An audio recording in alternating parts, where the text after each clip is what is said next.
Por fin llegaste al lugar correcto. O mejor dicho, a las vibraciones sonoras correctas. Has llegado a descargacultura.unam.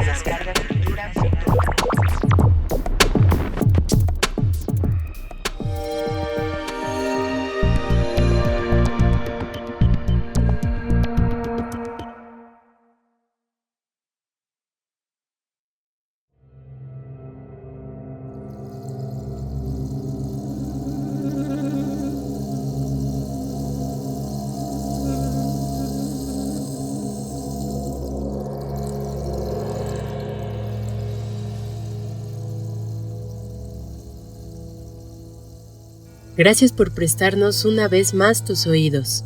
Espero que disfrutes la selección de este episodio y sigas compartiendo cultura para llevar.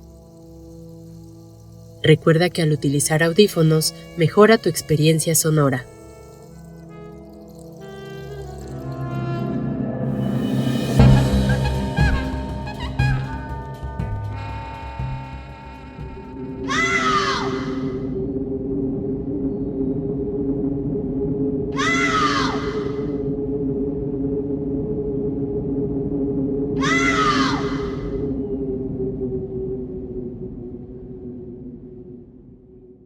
Una medianoche oscura, harto ya de mis lecturas, libros raros, olvidados, de la antigua tradición. Cabeceando, casi en sueños, oí de pronto un golpeteo, como de alguien que llamaba afuera de mi habitación. «Alguien llega», murmuré yo, «afuera de mi habitación». «Solo es eso», dije yo.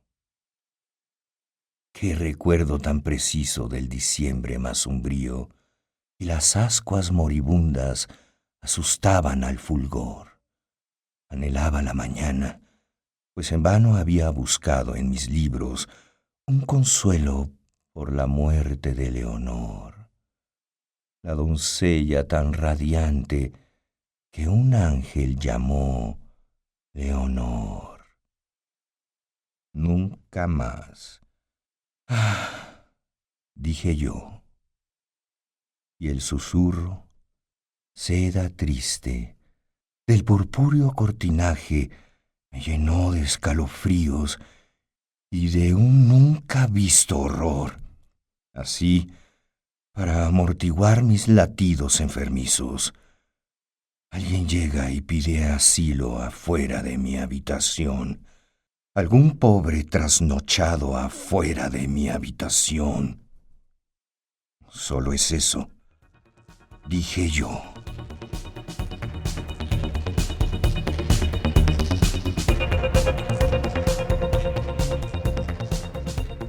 Edgar Allan Poe es considerado uno de los escritores más importantes del siglo XX, destacando en el relato breve con sus cuentos de terror, historias policíacas y relatos de detectives.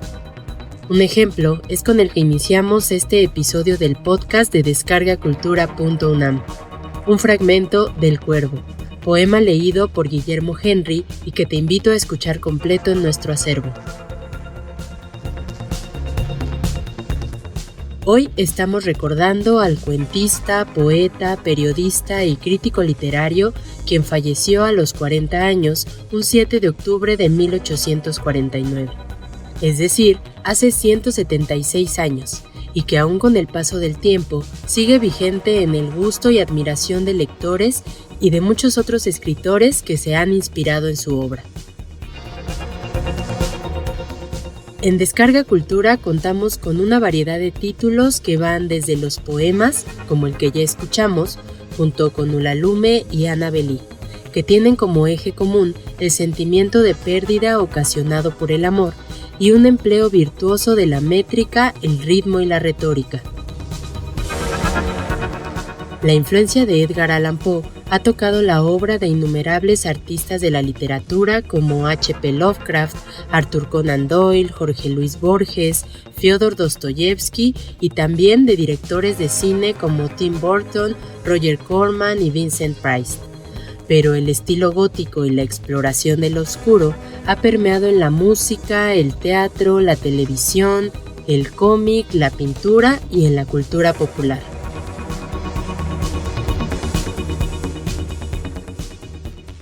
Durante 1 hora no moví un solo músculo. Y en todo ese tiempo no oí que se acostara en la cama. Seguía sentado, escuchando, tal y como yo lo había hecho, noche tras noche, mientras escuchaba en la pared los taladros cuyo sonido anuncia la muerte. Oí de pronto un leve quejido y supe que era el quejido que nace del terror. No expresaba dolor o pena. Oh, no. Era el ahogado sonido que brota del fondo del alma cuando el espanto la sobrecoge. Bien conocía yo ese sonido. Muchas noches, justamente a las 12, cuando todo el mundo dormía, surgió de mi pecho, ahondando con su espantoso eco los terrores que me enloquecían.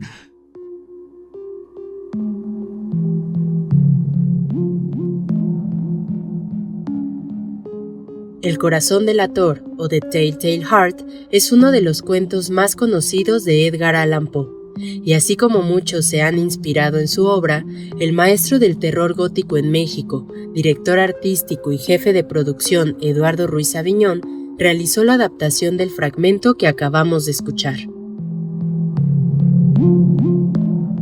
Por otra parte, Etzel Cardeña, profesor en psicología, director, actor y dramaturgo, ha traducido y adaptado obras como La verdad en el caso del señor Valdemar, El tonel de Amontillado y El gato negro.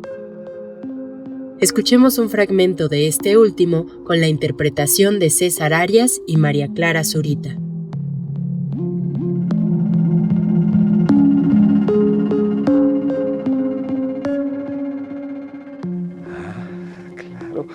Claro, los monjes en la Edad Media emparedaban a sus víctimas. Y este sótano es ideal. Bien, Marcel, qué inteligente eres.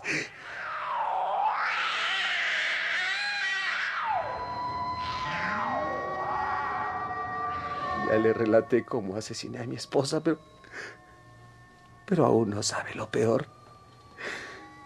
Después de que tuve la idea del emparedamiento, me dediqué a construir un nuevo enladrillado que no permitiera siquiera imaginar que la pared había sido tocada.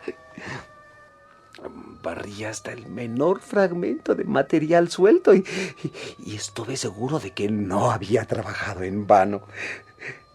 Mi paso siguiente consistió en buscar a la bestia que había causado tantas desgracias, pero al fin había resuelto matarla. Pero no pude encontrar al gato en ninguna parte. No puedo describir el profundo, el maravilloso alivio que la ausencia de la detestada criatura trajo a mi pecho. No se presentó aquella noche y así por primera vez desde su llegada a la casa pude dormir profunda y tranquilamente. Sí, padre, pude dormir bien, aún con el peso del crimen sobre mi alma. Pasaron el segundo y tercer día y mi atormentador no volvió. Pensé que el monstruo aterrado había huido de la casa para siempre. Gozaba de una suprema felicidad y respondí sin dificultad a las averiguaciones que se hicieron respecto a la desaparición de mi esposa. Incluso la policía realizó una inspección por la casa, pero naturalmente no encontró nada. Mi tranquilidad futura estaba asegurada. Pero al cuarto día del asesinato, Un grupo de policías se presentó inesperadamente para realizar una nueva investigación de la casa. Naturalmente, no sentí la más leve inquietud.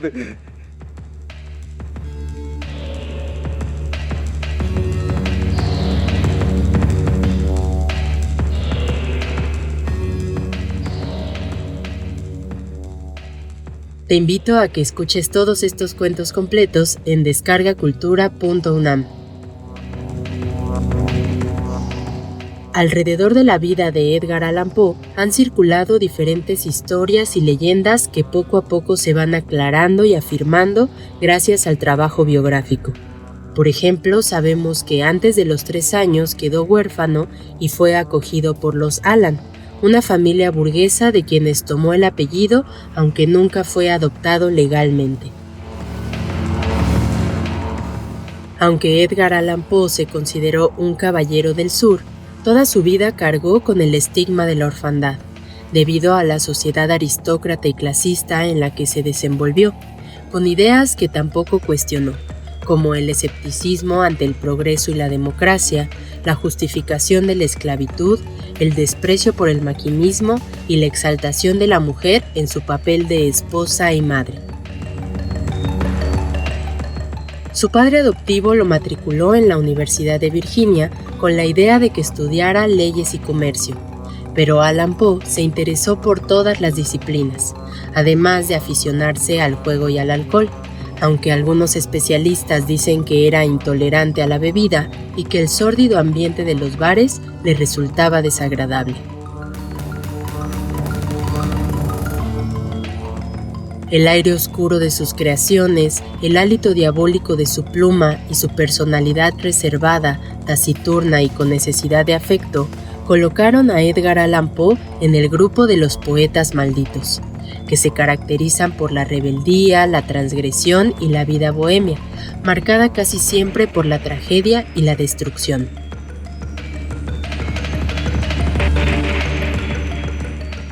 Para cerrar este capítulo te compartimos la primera parte del cuento La carta robada, publicado por Edgar Allan Poe en 1844. En él, demuestra a través de impecables mecanismos deductivos por qué dicha pieza literaria es considerada uno de sus relatos magistrales. En descargacultura.unam disfruta completa La carta robada con traducción de Julio Cortázar y lectura de Guillermo Henry.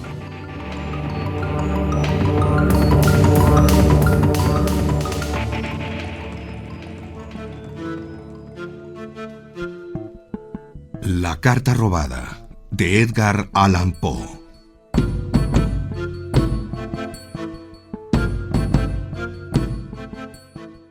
Me hallaba en París en el otoño de 1800.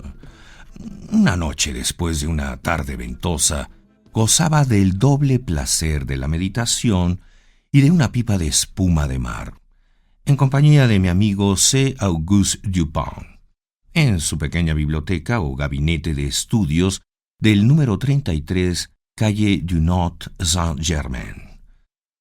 Llevábamos más de 1 hora en profundo silencio, y cualquier observador casual nos hubiera creído exclusiva y profundamente dedicados a estudiar las onduladas capas de humo que llenaban la atmósfera de la sala. Por mi parte, me había entregado a la discusión mental de ciertos tópicos sobre los cuales habíamos departido al comienzo de la velada. Me refiero al caso de la calle Morgue y al misterio del asesinato de Marie Roget. No dejé de pensar, pues, en una coincidencia cuando vi abrirse la puerta para dejar paso a nuestro viejo conocido G., el prefecto de la policía de París. Lo recibimos cordialmente, pues en aquel hombre había tanto de despreciable como de divertido, y llevábamos varios años sin verlo.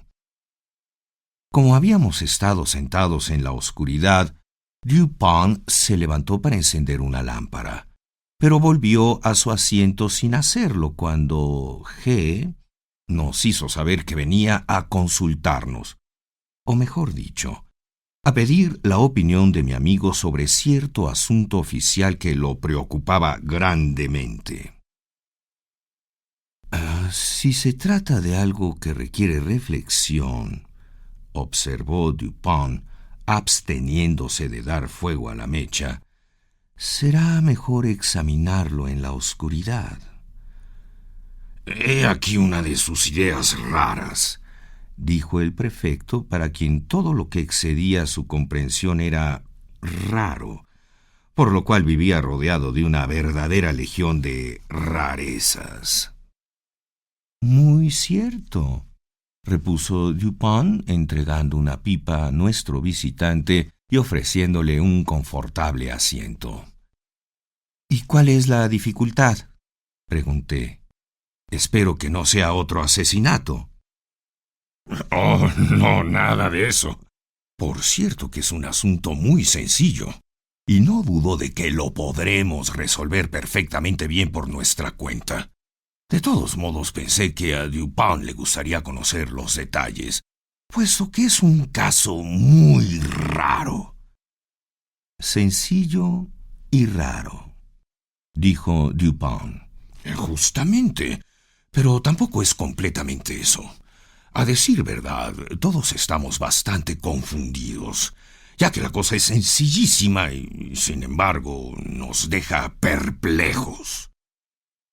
Quizá lo que los induce a error sea precisamente la sencillez del asunto, observó mi amigo. ¡Qué absurdos dice usted! Repuso el prefecto riéndose a carcajadas. Quizá el misterio es un poco demasiado sencillo, dijo Dupin. ¡Oh, Dios mío! ¿Cómo se le puede ocurrir semejante idea? Un poco demasiado evidente.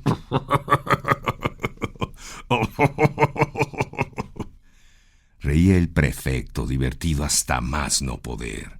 Dupin, usted acabará por hacerme morir de risa. Veamos, ¿de qué se trata?, pregunté.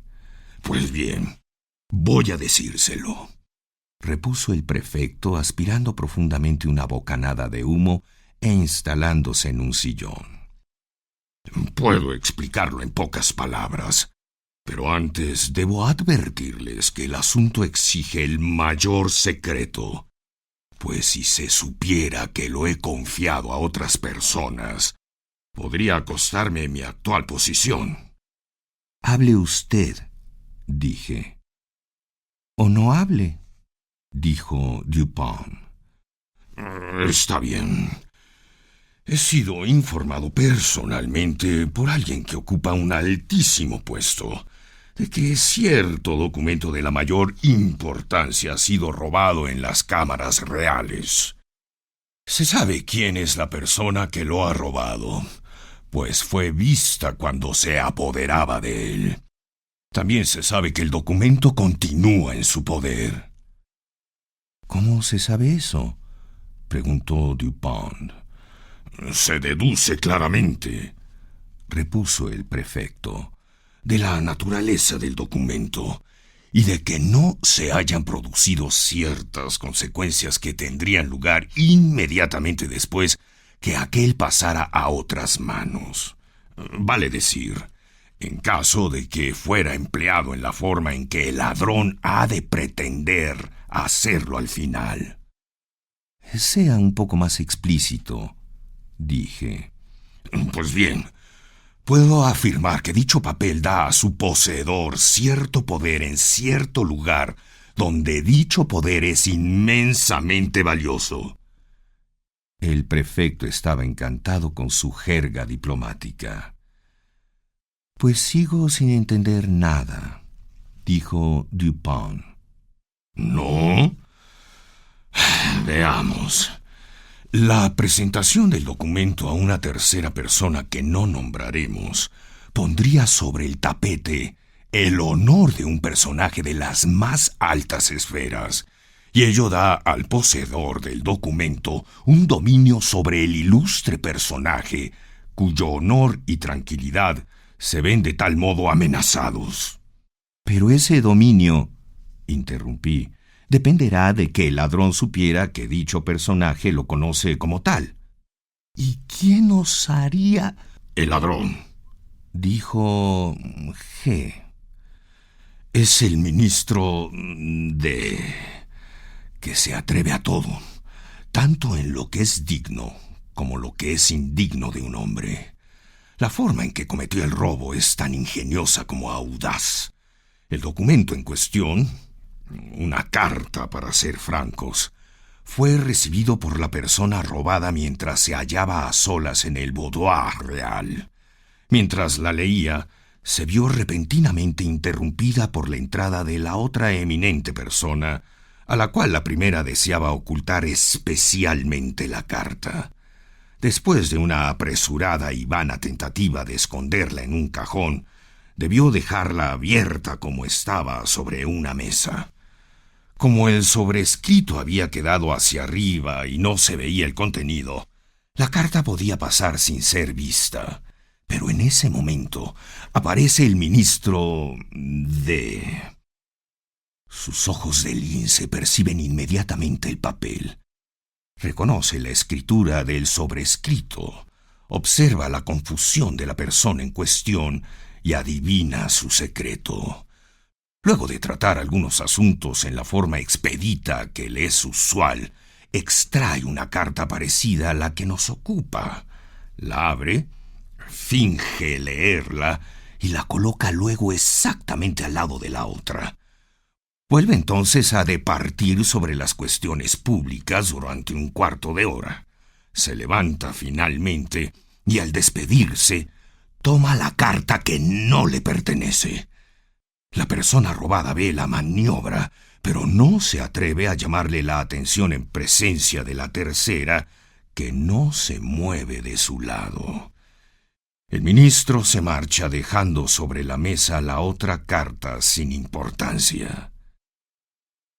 Pues bien, dijo Dupin dirigiéndose a mí, ahí tiene usted lo que se requería para que el dominio del ladrón fuera completo. Este sabe que la persona robada lo conoce como el ladrón. En efecto, dijo el prefecto, y el poder así obtenido ha sido usado en estos últimos meses para fines políticos, hasta un punto sumamente peligroso. La persona robada está cada vez más convencida de la necesidad de recobrar su carta.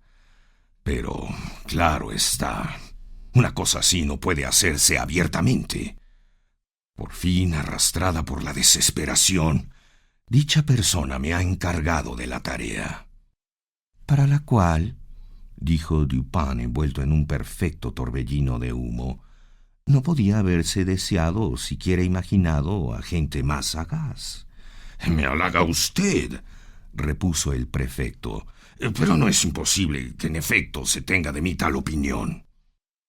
Como hace usted notar, dije, es evidente que la carta sigue en posesión del ministro, pues lo que le confiere su poder es dicha posesión y no su empleo. Apenas empleada la carta, el poder cesaría. Muy cierto, convino G. Mis pesquisas se basan en esa convicción. Lo primero que hice fue registrar cuidadosamente la mansión del ministro, aunque la mayor dificultad residía en evitar que llegara a enterarse. Se me ha prevenido que, por sobre todo, debo impedir que sospeche nuestras intenciones, lo cual sería muy peligroso. Pero usted tiene todas las facilidades para ese tipo de investigaciones, dije. No es la primera vez que la policía parisiense las practica. Oh, naturalmente. Por eso no me preocupé demasiado. Las costumbres del ministro me daban, además, una gran ventaja. Con frecuencia pasa la noche fuera de su casa. Los sirvientes no son muchos y duermen alejados de los aposentos de su amo. Como casi todos son napolitanos, es muy fácil inducirlos a beber copiosamente. Bien saben ustedes que poseo llaves con las cuales puedo abrir cualquier habitación de París. Durante estos 3 meses no ha pasado una noche sin que me dedicara personalmente a registrar la casa de... Mi honor está en juego y para confiarles un gran secreto, la recompensa prometida es enorme. Por eso no abandoné la búsqueda hasta no tener seguridad completa de que el ladrón es más astuto que yo. Estoy seguro de haber mirado en cada rincón posible de la casa donde la carta podría haber sido escondida. ¿No sería posible, pregunté, que si bien la carta se halla en posesión del ministro, como parece incuestionable, éste la haya escondido en otra parte que en su casa? Es muy poco probable, dijo Dupin. El especial giro de los asuntos actuales en la corte y especialmente de las intrigas en las cuales se haya envuelto exigen que el documento esté a mano y que pueda ser exhibido en cualquier momento. Esto último es tan importante como el hecho mismo de su posesión. ¿Que el documento pueda ser exhibido?, pregunté. Si lo prefiere, que pueda ser destruido, dijo Dupin. Pues bien, convine. El papel tiene entonces que estar en la casa. Supongo que podemos descartar toda idea de que el ministro lo lleve consigo. Por supuesto, dijo el prefecto. He mandado detenerlo 2 veces por falsos salteadores de caminos y he visto personalmente cómo le registraban. Pudo usted ahorrarse esa molestia, dijo Dupin. Supongo que D no es completamente loco y que ha debido prever esos falsos asaltos como una consecuencia lógica. No es completamente loco, dijo G. Pero es un poeta, lo que en mi opinión viene a ser más o menos lo mismo. Cierto, dijo Dupin, después de aspirar una profunda bocanada de su pipa de espuma de mar. Aunque, por mi parte, me confieso culpable de algunas malas rimas. ¿Por qué no nos da detalles de su requisición?, pregunté. Pues bien, como disponíamos del tiempo necesario, buscamos en todas partes. Tengo la larga experiencia en estos casos. Revisé íntegramente la mansión cuarto por cuarto, dedicando las noches de toda una semana a cada aposento. Primero examiné el mobiliario. Abrimos todos los cajones. Supongo que no ignoran ustedes que para un agente de policía bien adiestrado no hay cajón secreto que pueda escapársele. En una búsqueda de esta especie, el hombre que deja sin ver un cajón secreto es un imbécil. Son tan evidentes. En cada mueble hay una cierta masa, un cierto espacio que debe ser explicado. Para eso tenemos reglas muy precisas. No se nos escaparía ni la 50ª parte de una línea. Terminada la inspección de armarios, pasamos a las sillas. Atravesamos los almohadones con esas largas y finas agujas que me han visto ustedes emplear. Levantamos las tablas de las mesas. ¿Por qué? Con frecuencia, la persona que desea esconder algo levanta la tapa de una mesa o de un mueble similar. Hace un orificio en cada una de las patas, esconde el objeto en cuestión y vuelve a poner la tabla en su sitio. Lo mismo suele hacerse en las cabeceras y postes de las camas. ¿Pero no puede localizarse la cavidad por el sonido?, pregunté. De ninguna manera. Si luego de haberse depositado el objeto se lo rodea con una capa de algodón. Además, en este caso estábamos forzados a proceder sin hacer ruido. Pero es imposible que hayan ustedes revisado y desarmado todos los muebles donde pudo ser escondida la carta en la forma que menciona. Una carta puede ser reducida a un delgadísimo rollo, casi igual en volumen al de una aguja larga de tejer. Y en esa forma se la puede insertar, por ejemplo, en el travesaño de una silla. Supongo que no desarmaron todas las sillas. Por supuesto que no, pero hicimos algo mejor.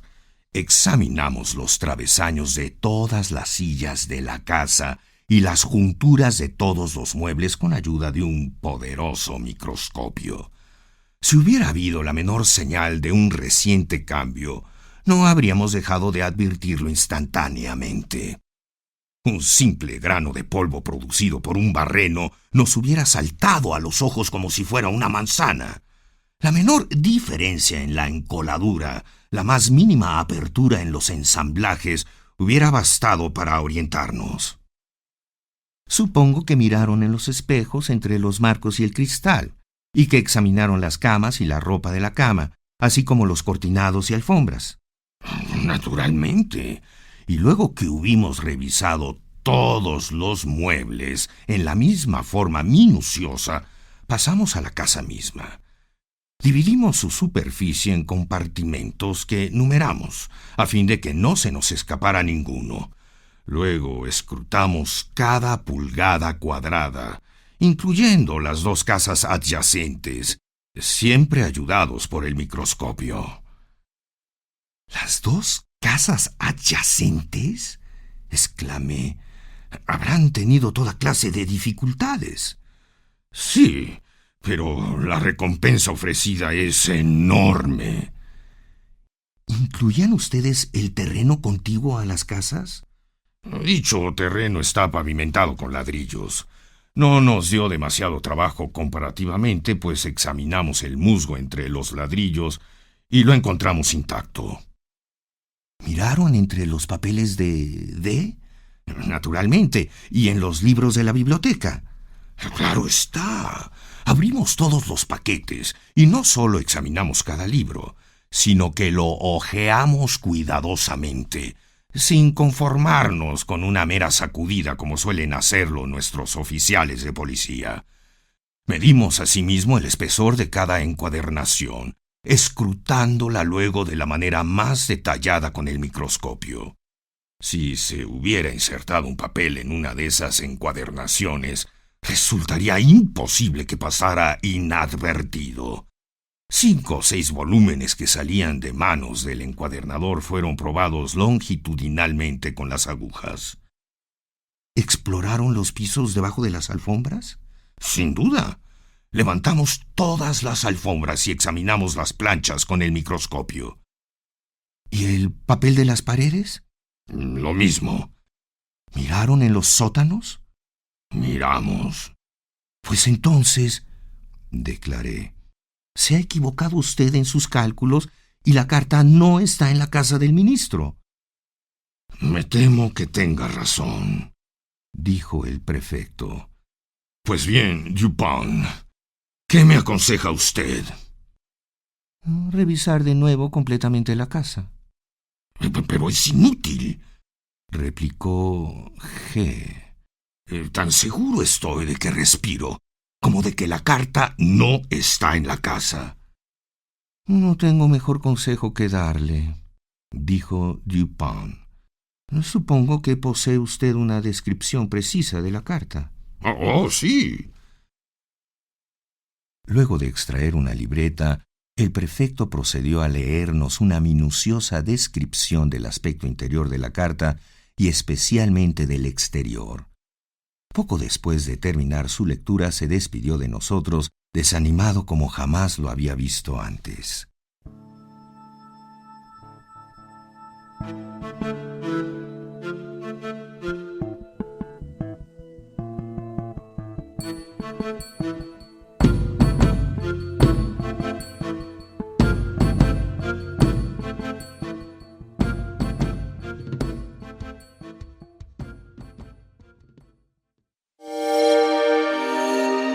Descargacultura.unam va contigo.